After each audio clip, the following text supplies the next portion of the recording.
Hi dears, welcome back to a new video. അപ്പോൾ ഇന്ന് നമ്മൾ ചെറിയൊരു യാത്രയിലേക്കാണ് കേട്ടോ, ആലപ്പുഴയിലേക്കാണ്. എങ്ങോട്ടാണെന്നല്ലേ അത് ഞാൻ ലാസ്റ്റ് വരുന്ന വഴിക്ക് ഞാൻ പറഞ്ഞുതരാം. അങ്ങനെ കാശിക്കൊട്ടത് കാശിക്കൊരു ചെറിയൊരു മാറ്റം ഉണ്ടെന്ന് മനസ്സിലായോ. അവനകത്ത് ചെറിയ പിരികൊക്കെ എഴുതി പൊട്ടൊക്കെ തൊട്ട് സുന്ദരനാക്കിയിട്ടുണ്ട് ഒന്നുകൂടെ. അപ്പോൾ നമ്മുടെ ബസ് വന്നു കേട്ടോ. അതാ ലിയാസാണ്. ഈ ബസ്സിൽ നമ്മുടെ ആദ്യത്തെ ട്രിപ്പാട്ടോ. ഈ ബസ്സിൽ നമ്മളിതുവരെ പോയിട്ടില്ല. സ്ലീപ്പറായിരുന്നു. രാത്രിയല്ലേ, ഒന്ന് ഉറങ്ങിപ്പോകാൻ ക്ഷീണമൊന്നും ഉണ്ടാവില്ല എന്ന് വെച്ചാൽ നമ്മൾ സ്ലീപ്പർ ബുക്ക് ചെയ്തു കേട്ടോ. അങ്ങനെ ഞാനും അമ്മയും രാവിലെയായിട്ട് ഉണ്ട്.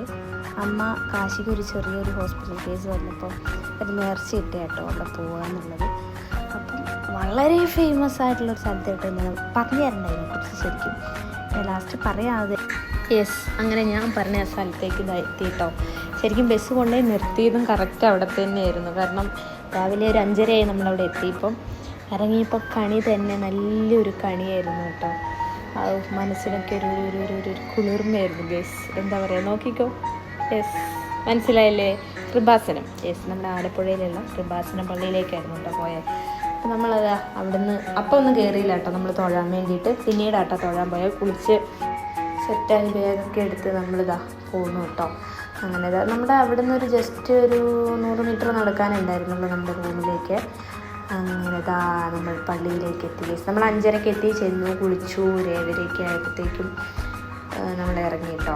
ശരിക്കും 7:30 ആയപ്പോഴത്തേക്കും പരിപാടി കഴിഞ്ഞ് ഇറങ്ങിയായിരുന്നു. ഇതിപ്പോൾ ഒരു 6:30 ആയി ടൈം. 6 മണി 6:15 ആ ഒരു ടൈമിലാണ്. അവിടുന്ന് ഒരു പൂമാല മേടിച്ചു. പിന്നെ മാതാവിൻ്റെ അവിടെ കൊണ്ടുപോയി തൂക്കി കേട്ടോ. അപ്പോൾ അതെനിക്ക് എത്തുന്നില്ല, അതായിരുന്നു ഞാൻ അവിടെ ഇരുന്ന് പറയുന്നത്. പക്ഷെ ഞാൻ എത്തിച്ചു ഗേസ്. അങ്ങനെ എത്തിച്ച് പൂവൊക്കെ ഇട്ട് കണ്ട എന്തോരം അവിടെ കൊന്തകൾ, ജപമാലകൾ, കുഞ്ഞി മക്കൾക്കുള്ള വരെ കൊന്തകളും കാര്യങ്ങളൊക്കെ ഉണ്ട് കേട്ടോ. മാതാവിൻ്റെ ഫോട്ടോ, ഞാനൊരു മാതാവിൻ്റെ ഫോട്ടോയും കുറച്ച് കാര്യങ്ങളൊക്കെ മേടിച്ചു. പിന്നെ ഇതാണ് പള്ളീൻ്റെ ഒരു അറ്റ്മോസ്ഫിയർ. ഇതാണ് കേട്ടോ. ഉള്ളിലേക്കും പള്ളി ഉണ്ട് കേട്ടോ. ഈ ഒരു ഏരിയ മാത്രമല്ല, പിന്നെ ഉള്ളിലേക്ക് നമ്മളങ്ങനെ കാര്യമായിട്ട് എടുത്തില്ല. കാര്യം ക്യാമറ ഒന്നും അലൗഡ് ആണോ എന്ന് നമുക്ക് അറിയത്തില്ലല്ലോ. ശരിക്കും നന്നായി പ്രാർത്ഥിച്ചു കേട്ടോ. അപ്പോൾ അവിടെ തൂക്കുന്ന മാല നമുക്ക് വീട്ടിൽ കൊണ്ടുപോവുകയൊക്കെ ചെയ്യാം. അപ്പോൾ അവിടെയുള്ള ഒരു ചേട്ടൻ കാശിക്ക് എടുത്തിട്ട് ആ മാല കൊടുത്തു കേട്ടോ. കാശിക്കൂട്ടം പിന്നെ എവിടെ പോയാലും അവന് ഓട്ടോ ചേട്ടല്ലേ, അവൻ എല്ലാവരുടെയും ഫേവറേറ്റ് ആവും കേട്ടോ. ആരുടെ അറിയില്ലാത്തെടുത്ത് പോയാലും. അങ്ങനെ ആ കടയിൽ ചെക്കൻ അവനെ പിടിച്ച് അവിടെ ഇരുത്തിയിട്ടു.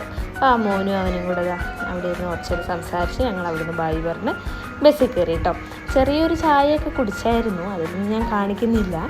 ചായ കുടിച്ചെന്ന് വെച്ചാൽ ഒന്നും കാര്യമായിട്ട് കഴിച്ചില്ല, ചെറിയൊരു കാൽച്ചായ മാത്രം. നല്ല രസമില്ലേ? കുറേ സ്ഥലങ്ങൾ അങ്ങനെ കണ്ട് നമ്മൾ പോവുകയാണ്. ഏകദേശം ആലപ്പുഴയ്ക്ക് ഇവിടുന്ന് ഒരു 1.5 മണിക്കൂറത്തെ യാത്ര ഉണ്ട് എറണാകുളത്തേക്ക്. എറണാകുളത്ത് നിന്ന് നമ്മൾ കോഴിക്കോട് ബസ് കയറാനായിരുന്നു പ്ലാന്. അങ്ങനെ നമ്മൾ ബാക്കിലിരുന്നുകൊണ്ട് നല്ല കുലുക്കമായിരുന്നു. പിന്നെ നമ്മുടെ KSRTC അല്ലേ, കുലുക്കം ഉണ്ടാവാണ്ടിരിക്കുമോ? പക്ഷേ KSRTC പോകുന്നതും ഒരു നൊസ്റ്റാൾജിക് ഫീലല്ലേ അല്ലേ. അങ്ങനെ നമ്മളെല്ലാം കണ്ട് ഏകദേശം എറണാകുളം എത്തി. അപ്പോൾ ബസ് സ്റ്റാൻഡിൽ പോയപ്പോൾ ബസ്സില്ലായിരുന്നു. അപ്പോൾ നമ്മൾ ഓർത്ത് റെയിൽവേ സ്റ്റേഷനിൽ പോയി നോക്കാം ട്രെയിൻ ഉണ്ടോയെന്ന്. ഓൺലൈനിൽ നോക്കിയപ്പോൾ ട്രെയിനൊന്നും കണ്ടില്ല. പക്ഷേ നമ്മൾ അവിടെ പോയിട്ടൊന്നും ഉണ്ടോ എന്ന് നോക്കാമായിരുന്നു എന്ന് ഓർത്ത് പോയതാണ്. അങ്ങനെ നമ്മൾ അവിടുന്ന് നടന്ന് KSRTC സ്റ്റാൻഡിൽ വന്നു. അപ്പോൾ നമ്മൾ നേരത്തെ കണ്ടുവച്ച ബസ്സൊക്കെ പോയിരുന്നു കേട്ടോ ഗൈസ്. അപ്പം പിന്നെ നമുക്ക് വേറൊരു ബസ് കിട്ടി. നമ്മളിത് തൃശ്ശൂർക്കാണ് കേട്ടോ. അപ്പോൾ നമ്മൾ തൃശ്ശൂർ പോയാൽ സ്ട്രെയിറ്റ് ബത്തേരി ബസ് ഉണ്ടാവും ഓർത്തിട്ട് നമ്മൾ പോയി. അങ്ങനെ നമ്മൾ ഇവിടുന്ന് ഭക്ഷണം കഴിച്ചായിരുന്നു കേട്ടോ. എറണാകുളത്തു നിന്ന് ഒന്നും കഴിക്കാണ്ടല്ലേ കയറിയത്. അപ്പോൾ ഭക്ഷണമൊക്കെ കഴിച്ച് നമ്മൾ തൃശ്ശൂർ ബസ്സിന് കയറി. അപ്പോൾ കാശിക്കോടിന് ഒരു ഉറക്കമൊക്കെ കഴിഞ്ഞ് എണീറ്റ് ഇരുന്ന ഒരു മൂഡാണ് കേട്ടോ, ഒരു ഉറക്കം മൂഡാണ്. അവനെ കൊണ്ട് വലിയ പ്രശ്നമോ കാര്യങ്ങളൊന്നും ഉണ്ടായിരുന്നില്ല. അവനും അമ്മമ്മയും നല്ല ജോലി ആയിട്ടിരുന്നു. പിന്നെ നമ്മൾ തൃശ്ശൂരെത്തി ഉച്ചഭക്ഷണമൊക്കെ കഴിച്ചു കേട്ടോ. കാണിച്ച ഭക്ഷണം എന്താണെന്ന് ഞാൻ കാണിച്ചിരുന്നില്ല. ഭക്ഷണമൊക്കെ കഴിച്ചു. അതിനുശേഷം നമ്മുടെ നാടൊക്കെ ഒന്ന് ആസ്വദിച്ച് തിരിച്ചു പോവുകയാണ് കേട്ടോ. തൃശ്ശൂരിൽ നിന്ന് ശരിക്കും സ്ട്രെയിറ്റ് ബസ് കിട്ടി, പക്ഷെ നമ്മൾ ബത്തേരിക്കല്ല, മാനന്തവാടിക്കാണ് കിട്ടിയത്. അപ്പോൾ നമ്മളൊരു കൺഫ്യൂഷനായിരുന്നു നമ്മൾ എവിടെ ഇറങ്ങി പോകും എന്നുള്ളത്. അപ്പം ഓർത്തു കോഴിക്കോട് നിന്ന് സ്ട്രെയിറ്റ് ബത്തേരി ബസ് കിട്ടിയാൽ പോകാമെന്നൊക്കെ ഓർത്ത് നമ്മളിങ്ങനെ ഇരുന്നു. അപ്പം നല്ല ഹെവി ബ്ലോക്കാണ് കേസ്. ഇതൊരു ടൈം ഒരു ഉച്ചയ്ക്ക് 2 മണി ഒക്കെ ആയി. അപ്പോൾ കാശിക്കൂട്ടൻ ഇങ്ങനെ ബ്ലോക്കും കാര്യങ്ങളും ബസ് മെല്ലെ പോകുന്നതുകൊണ്ട് അവന് ഭയങ്കര ബുദ്ധിമുട്ടും കാര്യങ്ങളൊക്കെ ആയിരുന്നു. അങ്ങനെ ഒരു 7:30 ആയപ്പം കോഴിക്കോട് എത്തിയിട്ടോ. അങ്ങനെ കോഴിക്കോട് സ്റ്റാൻഡിലേക്ക് എത്തി. അപ്പോൾ ഇവിടെ ഇതൊരു 10 മിനിറ്റ് ഡിലേ ഉണ്ട്. പക്ഷെ നമ്മുടെ സ്ഥലത്തേക്കും അല്ല പോകുന്നത്. അത് കാരണം നമ്മൾ ബസ്സിൽ നിന്ന് ഇറങ്ങിയായിരുന്നു കേട്ടോ. ബസ്സിൽ നിന്ന് ഇറങ്ങി നമുക്ക് സ്ട്രെയിറ്റ് ബത്തേരി ബസ് കിട്ടിയിട്ടുണ്ടായിരുന്നു. അങ്ങനെ സ്ട്രീറ്റ് ബത്തേരി ബസ്സൊക്കെ കിട്ടി. നമ്മൾ അതിലും കയറിയിട്ടോ. അവിടെ നിന്നൊന്നും കഴിക്കുകയൊന്നും ചെയ്തില്ല, നേരെ ബസ് ചാടി കയറി.